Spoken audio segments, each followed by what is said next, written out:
Hello everyone, आज हम लोग यहाँ पे सीखेंगे कि जो हम लोग नोट्स बनाते हैं वो सिस्टम में जब हम लोग कुछ भी लिखते हैं तो सिस्टम के फॉन्ट में लिखा जाता है, लेकिन हम लोग अपनी राइटिंग में सिस्टम के अंदर कैसे लिख सकते हैं। तो जो नोट्स बनाएंगे वो अपनी राइटिंग में बनाएंगे सिस्टम के अंदर पाइथन का यूज करके।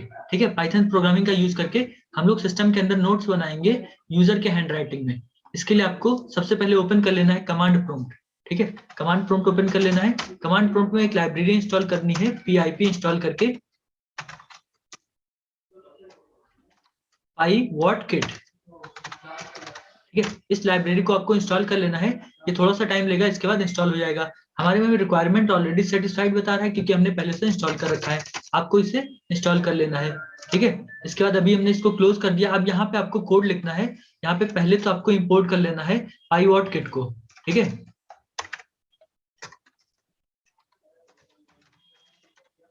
इसको हमने इंपोर्ट कर लिया। इसके बाद लिखना है PyWordKit।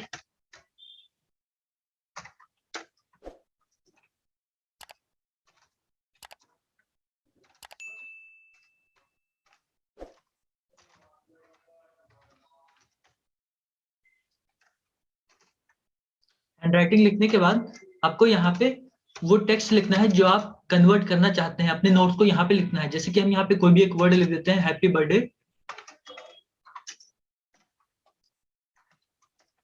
To you Python.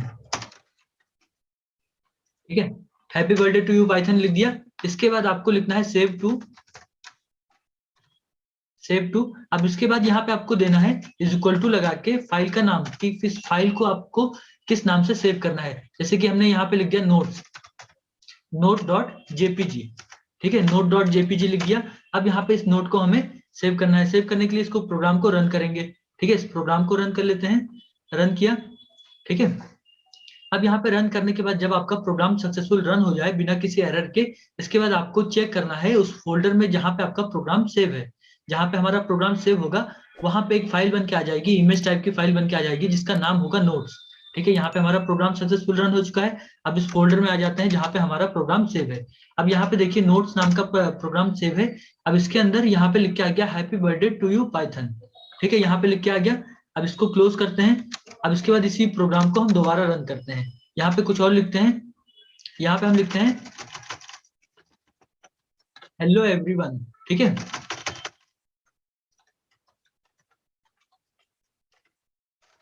Hello everyone लिख दिया। अब यहाँ पे नोट टू इस नाम से नहीं सेव करेंगे, दूसरे नाम से सेव करेंगे क्योंकि पुरानी फाइल हट जाएगी। ठीक है, अगर आप इसी नाम से सेव कर देते हैं तो जो पुरानी फाइल नोट नाम की सेव है वो फाइल हट जाएगी। अब हमने इसको दोबारा रन किया। अब यहाँ पे देखिए थोड़ा सा टाइम लेगा, इसके बाद ये रन हो गया। अब यहाँ फोल्डर में चेक करते हैं, नोट टू नाम से एक फाइल बन के आ गई है। अब इसमें लिखा हुआ है हेलो एवरीवन। अब यहाँ पे देखिए ये यूजर के अकॉर्डिंग ये लिखा हुआ है, यूजर के हैंड राइटिंग में। ठीक है, तो इस इमेज को हम लोग कहीं भी यूज कर सकते हैं। इस तरह से कोई भी नोट्स बना सकते हैं।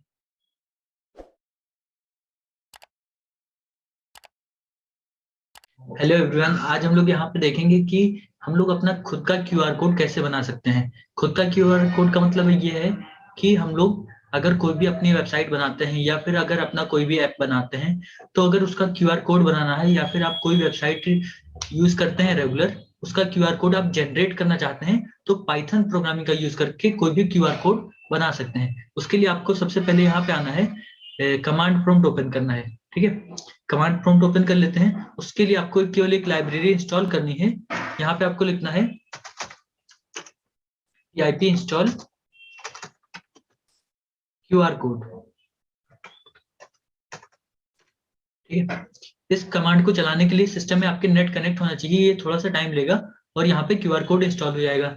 ठीक है, यहाँ पे हमारे में पहले से इंस्टॉल है इसलिए यहाँ पे बता रहा है कि एक रिक्वायरमेंट ऑलरेडी सेटिस्फाइड। ठीक है, तो यहाँ पे हमने इंस्टॉल कर रखा है। आपको इस कमांड को चलाना है PIP इंस्टॉल QR कोड। इसके बाद आपको पहले QR कोड को इंपोर्ट कर लेना है। यहाँ पे इंपोर्ट कर लेते हैं।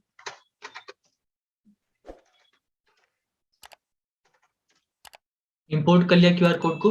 अब जो QR कोड हमारा बन के आएगा वो एक इमेज के फॉर्म में होगा। ठीक है, तो उस इमेज के लिए एक वेरिएबल ले लेते हैं IMG। कोई भी नाम का वेरिएबल ले सकते हैं, यहाँ पे कोई जरूरी नहीं है IMG ही लें। इसके बाद लिखना है QR कोड डॉट मेक। अब यहाँ पे हमें उस वेबसाइट का लिंक देना है जिसका आप QR कोड जनरेट करना चाहते हैं। ठीक है, जिसका आप QR कोड जनरेट करना चाहते हैं उस वेबसाइट का लिंक देना है। तो यहाँ पे हम कोई भी एक वेबसाइट ओपन कर लेते हैं, उसका लिंक हमें यहाँ पे देना होगा। तो सबसे पहले आपको उस वेबसाइट को ओपन करना है जिसका आप लिंक देना चाहते हैं। अगर आपकी खुद की वेबसाइट है तो आप खुद की वेबसाइट का लिंक देंगे, या फिर यहाँ पे जैसे कि लिख देते हैं फॉन्ट ऑसम। ठीक है, तो फॉन्ट ऑसम का लिंक यहाँ पे हम दे देते हैं। यहाँ पे फॉन्ट ऑसम पे गए और फॉन्ट ऑसम वाली वेबसाइट का लिंक दे देते हैं। इसको आपको कॉपी कर लेना है, यहाँ पे हमने कॉपी कर लिया और यहाँ पे डबल कोट्स के अंदर पेस्ट कर देना है। ठीक है, अब यहाँ पे देखिए https करके fontawesome.com ये लिख गया है यहाँ पे। ठीक है, इसके बाद इसे सेव कर देना है। सेव करने के लिए आपको इसी वेरिएबल का नाम लिखना है img.save। सेव करने के बाद यहाँ पे आपको उस इमेज जो है उस इमेज का नाम यहाँ पे आपको देना है कि किस नाम से आप उसको सेव करना चाहते हैं। तो यहाँ पे हम इसको सेव करना चाहते हैं QR कोड, ठीक है, या फिर myqr.jpg। ठीक है, JPG इसका एक्सटेंशन होगा। इसको रन करते हैं। रन करते ही यहाँ पे ये प्रोग्राम रन हो गया है। ठीक है, प्रोग्राम रन हो गया है। इसके बाद अब हमें आना है उस फोल्डर में जहाँ पे हमारा प्रोग्राम सेव है। अब यहाँ पे देखिए इस फोल्डर में एक और QR कोड यहाँ पे एक फाइल बन के आ गई है, इमेज फाइल है। इसको ओपन करके देखते हैं। यहाँ पे देखिए एक QR कोड बन के आ गया है।